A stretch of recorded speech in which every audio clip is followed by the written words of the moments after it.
മാതാവ് പ്രത്യക്ഷപ്പെട്ടപ്പോൾ ഞാനിവിടെ ഉണ്ടായിരുന്നു. അച്ഛനിവിടെ മാതാവ് പ്രത്യക്ഷപ്പെട്ട് ദേ മാതാവ് നിൽക്കുന്നെന്ന് പറഞ്ഞപ്പോൾ ഞാൻ മുകളിലോട്ടാണ് നോക്കിയത്. അച്ഛൻ വേളാങ്കണ്ണി പോയി പ്രാർത്ഥിച്ച് മാതാവിന് അച്ഛൻ ഇവിടെ നമുക്ക് കൊണ്ടുവന്ന് തന്നേക്കുന്നു. പക്ഷെ ആൾക്കാർക്ക് അതിന്, ഈ നാട്ടുകാർക്കൊന്നും അതിനുള്ള ഒരു വിലയില്ല. പക്ഷേ മാതാവ് ശരിക്കും അച്ഛൻ്റെ കൂടെ അമ്മ വന്ന് അമ്മ ഇവിടെ പ്രത്യക്ഷപ്പെട്ടതാണ്. ഭയങ്കര കുളിര് കോരും ദൈവം. എൻ്റെ പേര് ബേബി, ഞാൻ പൊന്നാമളിയിൽ നിന്ന് വരുന്നു. മാതാവ് പ്രത്യക്ഷപ്പെട്ടപ്പോൾ ഞാനിവിടെ ഉണ്ടായിരുന്നു. അച്ഛനിവിടെ മാതാവ് പ്രത്യക്ഷപ്പെട്ട് ദേ മാതാവ് നിൽക്കുന്നെന്ന് പറഞ്ഞപ്പോൾ ഞാൻ മുകളിലോട്ടാണ് നോക്കിയത്. പിന്നെ രണ്ട് സൈഡിലോട്ട് നോക്കി. അപ്പം ഇവിടെ ഞങ്ങളെല്ലാവരും കൂടെ സ്തുതിപ്പും ഒക്കെ കഴിഞ്ഞിരുന്നു. അതിന് ഞാനിവിടെ അച്ഛനെന്നെ വിളിപ്പിച്ചപ്പം ഞാൻ വന്ന് സാക്ഷ്യം പറഞ്ഞതാണ്. പിന്നെ 96 ഓഗസ്റ്റ് മാസം തൊട്ട് ഞാൻ അച്ഛൻ്റെ പ്രാർത്ഥനയിൽ സംബന്ധിക്കുന്നതാണ്. എൻ്റെ പ്രശ്നങ്ങളുമായിട്ട് വന്ന് ഞാൻ അന്ന് തൊട്ട് അച്ഛന് വേണ്ടി പ്രാർത്ഥിക്കുന്ന ഒരു പാവപ്പെട്ട എളിയ മകളാണ്. എൻ്റെ ഭർത്താവിൻ്റെ മദ്യപാനം പൂർണ്ണമായിട്ട് മാറി. എത്ര വർഷമൊന്നും എനിക്കറിയത്തില്ല. ഞങ്ങളുടെ കല്യാണം കഴിഞ്ഞിട്ട് 46 വർഷമായി. അപ്പം ഞാൻ കല്യാണം കഴിയുമ്പോഴേ മദ്യപാനിയായിരുന്നു. അച്ഛനോട് ഞാൻ പറഞ്ഞ് പ്രാർത്ഥിച്ചതിന് ശേഷം ഇപ്പം മദ്യപിക്കുന്നവരെ പുള്ളി ഉപദേശിക്കും. അതുപോലെ പുകവലി എന്ന് പറഞ്ഞാൽ ഒരെണ്ണം കത്തിച്ച് അത് തീരുമ്പോൾ അടുത്തതെടുക്കും. അങ്ങനെ ഭയങ്കര പുകവലിയായിരുന്നു. അതും പൂർണ്ണമായിട്ട് മാറിയപ്പം തൊടത്തില്ല. പിന്നെ എൻ്റെ മകൾക്ക് 34 വയസ്സായിട്ടും കല്യാണം നടക്കുന്നില്ലായിരുന്നു. അവളും ഇവിടുത്തെ ഒരു പ്രാർത്ഥന കൃപാസനത്തിൻ്റെ ഒരു പ്രേക്ഷിതയായിട്ടാണ്. ഇവിടെ വന്ന് അവൾ മരിയൻ തപസ്സിൽ കൂടിയിട്ടുണ്ട്. അച്ഛൻ അവൾക്ക് വേണ്ടി ഒത്തിരി പ്രാർത്ഥിച്ചിട്ടുണ്ട്. അങ്ങനെ 34 വയസ്സ് കഴിഞ്ഞപ്പം കല്യാണം നടന്ന്.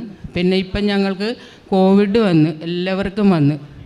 അപ്പം ഭർത്താവിനങ്ങ് കൂടി 50% താഴെയായി ഓക്സിജൻ ലെവല്. പക്ഷേ ഡോക്ടറിന് ഭയങ്കര അത്ഭുതം.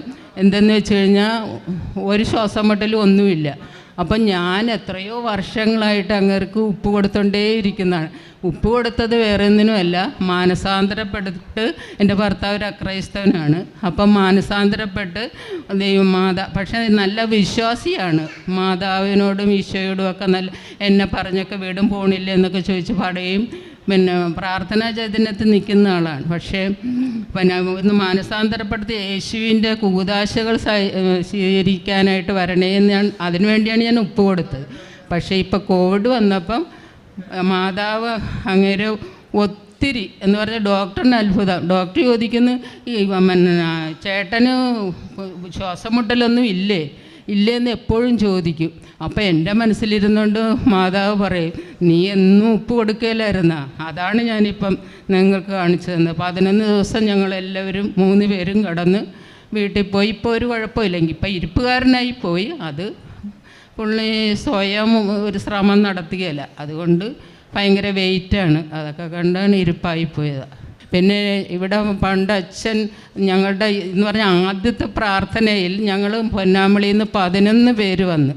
അന്നെന്ന് പറഞ്ഞു കഴിഞ്ഞാൽ അന്ന് ഇന്നുമൊക്കെ നിങ്ങൾ ഓർക്കണം, ഇന്നിവിടെ കയറുമ്പോൾ ഞാൻ മാതാവിനോട് ഒത്തിരി പറയും, എന്താണ് ഇവിടെ അമ്മ പ്രത്യക്ഷപ്പെട്ട് ശരിയാണ്. പക്ഷെ അച്ഛൻ വേളാങ്കണ്ണി പോയി പ്രാർത്ഥിച്ച് മാതാവിന് അച്ഛൻ ഇവിടെ നമുക്ക് കൊണ്ടുവന്ന് തന്നേക്കുന്നു. പക്ഷെ ആൾക്കാർക്ക് അതിന്, ഈ നാട്ടുകാർക്കൊന്നും അതിനുള്ള ഒരു വിലയില്ല. പക്ഷേ മാതാവ് ശരിക്കും അച്ഛൻ അവിടെ പോയി 75 ജപമാലയും മറ്റേ അങ്ങോട്ടും ഇങ്ങോട്ടും ചൊല്ലി പ്രാർത്ഥിച്ച് അച്ഛൻ്റെ കൂടെ അമ്മ വന്ന് അമ്മ ഇവിടെ പ്രത്യക്ഷപ്പെട്ടതാണ്. അതൊക്കെ ഓർക്കുമ്പോൾ നമുക്കിങ്ങനെ ഭയങ്കര കുളിര് കോരും ദൈവമേ.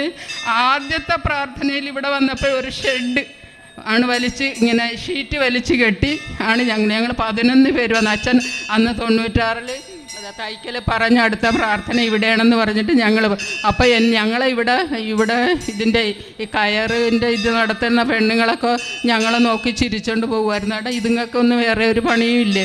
അപ്പോൾ ഇന്ന് വെയിൽ വരുമ്പോൾ ഞങ്ങൾ മാറി നിന്ന് ആ ഷെഡിൽ നിന്ന് മാതാവ് തുടങ്ങിയ ആലയമാണിത്. ഇതുവരെ ഞാൻ സാക്ഷ്യം പറഞ്ഞില്ല. ഇപ്പോൾ എനിക്കൊരവസരം കിട്ടി. ഞാനിപ്പോൾ ഓടി വന്നത് അച്ഛനൊന്ന് കണ്ട് പ്രാർത്ഥിക്കാൻ. അപ്പം ഞാൻ എൻ്റെ കാര്യങ്ങൾ പറഞ്ഞപ്പോൾ സാക്ഷി, അപ്പം ഞാനും ഓർത്തി അമ്മയുടെ മുമ്പിൽ ഞാൻ ഇതുവരെ സാക്ഷ്യം പറഞ്ഞില്ലല്ലോ, അപ്പം സാക്ഷ്യം പറഞ്ഞേക്കാമെന്ന് ഓർത്ത് ഞാൻ. അപ്പം അമ്മയ്ക്കും ഈശോയ്ക്കും എന്നെ അത് തന്നെയല്ല, എനിക്ക് വേറൊരു ഇതുണ്ട്. ഞാൻ നിയോഗം വെച്ചത് മറ്റുള്ളവർക്ക് വേണ്ടി പ്രാർത്ഥിക്കുമ്പോൾ അവരുടെ കാര്യം മാതാവേ നീ ഏറ്റെടുത്ത് സാധിച്ചു കൊടുക്കണമെന്ന്. അത് ഒരുപാട് കാര്യങ്ങൾ, അത് പലരും എന്നെ വിളിച്ച് പറയും, ചേച്ചി കാര്യം സാധിച്ചു കേട്ടാ. ഒന്നെങ്കിൽ അസുഖമായിരിക്കും, അതല്ലെങ്കിൽ അവരുടെ എന്തെങ്കിലും മറ്റുള്ള സാമ്പത്തിക ബുദ്ധിമുട്ടുകളോ അല്ല പഠനത്തിൻ്റെ കാര്യങ്ങൾ. അത് കേൾക്കുമ്പോൾ നമുക്ക് ദൈവമേ നമ്മൾ പാപിയാണെങ്കിലും എൻ്റെ ഈശോയെ അമ്മ പ്രാർത്ഥന കേട്ട് ഈശോയെടുക്ക കൊടുത്തല്ല എന്ന് ഓർക്കുമ്പോൾ നമുക്കൊന്നും വേണ്ട, വേറെ ഒന്നും ജീവിതത്തിൽ വേണ്ട, ഇത് മാത്രം മതി. എൻ്റെ ഈശോയ്ക്കും പരിശുദ്ധ അമ്മയ്ക്ക് ഇപ്പോഴും എന്നെ ഈ പ്രാർത്ഥനയിൽ നിലനിർത്തതിന് 1000 നന്ദി. അച്ഛൻ ആയുസ്സും ആരോഗ്യവും ഇനിയും സമർത്ഥമായി നൽകട്ടെ എന്ന് അമ്മയോട് യാചിക്കുന്നു. ഈശോയ്ക്കും തിരുക്കുമാരനും 1000 നന്ദി പറയുകയാണ്. ബേബിയമ്മ പുന്നാമ്പള്ളിയിൽ നിന്നാണ് ഈ സഹോദരി വരണത്. നമുക്കറിയാം 2004 ഡിസംബർ 7 ഉച്ചയ്ക്ക് 2:30 പരിശുദ്ധ അമ്മ മാതാവ് ബഹുമാനപ്പെട്ട ജോസഫ് അച്ഛന് സമയഘടികാരം നെഞ്ചിൽ ചാർത്തി ഈ അൾത്താരയിൽ ഇവിടെ ഇതേ സ്ഥലത്ത് പരിശുദ്ധ അമ്മ പ്രത്യക്ഷപ്പെടുന്നത്. നമുക്കറിയാം, ഇപ്പോൾ ഈ അമ്മ പറഞ്ഞു കേട്ടോ സാക്ഷി, അതായത് അമ്മ മാതാവ് പ്രത്യക്ഷപ്പെട്ട ദിവസം ഇവിടെ ഉണ്ടായിരുന്ന ഒരു സഹോദരിയാണ്. എന്നിട്ട് അമ്മ പറഞ്ഞ ഒരു പ്രധാനപ്പെട്ട ഒരു കാര്യം ശ്രദ്ധിച്ചു. അച്ഛനെല്ലായ്പ്പോഴും വേളാങ്കണ്ണിയിൽ പോയി പരിശുദ്ധ അമ്മ മാതാവിൻ്റെ സന്നിധാനത്തിൽ 75-80 ജപമാലകളൊക്കെ ചൊല്ലി പ്രാർത്ഥിച്ച് അമ്മ മാതാവിനെ ഇവിടെ കൊണ്ടുവന്നതാണ്. ശരിക്കും പറഞ്ഞാൽ വിശ്വാസമില്ലാത്തവർക്ക് പരിശുദ്ധ അമ്മയിൽ വിശ്വസിച്ച് ദൈവത്തിൻ്റെ അടുക്കിലേക്ക് എത്തുവാനുള്ള വലിയൊരു സാക്ഷ്യമാണിത്. അവിശ്വസിക്കുന്നവർക്കുള്ള വലിയൊരു സാക്ഷ്യമാണിത്. നമ്മളുടെ ഹൃദയത്തിൻ്റെ വിശ്വാസം കെട്ടുറപ്പിക്കുന്ന അമ്മ മാതാവിൻ്റെ ചൈതന്യം നിറഞ്ഞ ഒരു സാക്ഷ്യമാണ്. അതുകൊണ്ടാണ് അമ്മ പറയുന്നത്, എനിക്കിവിടെ വന്നു ഇതെല്ലാം സംഭവിച്ചു, പക്ഷേ സാക്ഷ്യപ്പെടുത്താൻ എനിക്ക് പറ്റിയിട്ടില്ല. ഇന്ന് ദൈവമാതാവ് അനുഗ്രഹിച്ച് എനിക്ക് സാക്ഷ്യപ്പെടുത്തുവാനൊരു അനുഗ്രഹം കിട്ടി. അതായത് 46 വർഷമായിട്ട് വിവാഹം കഴിക്കുമ്പോഴേ ജീവിത പങ്കാളി മദ്യപിക്കുകയും പുകവലിക്കുകയും ചെയ്യും.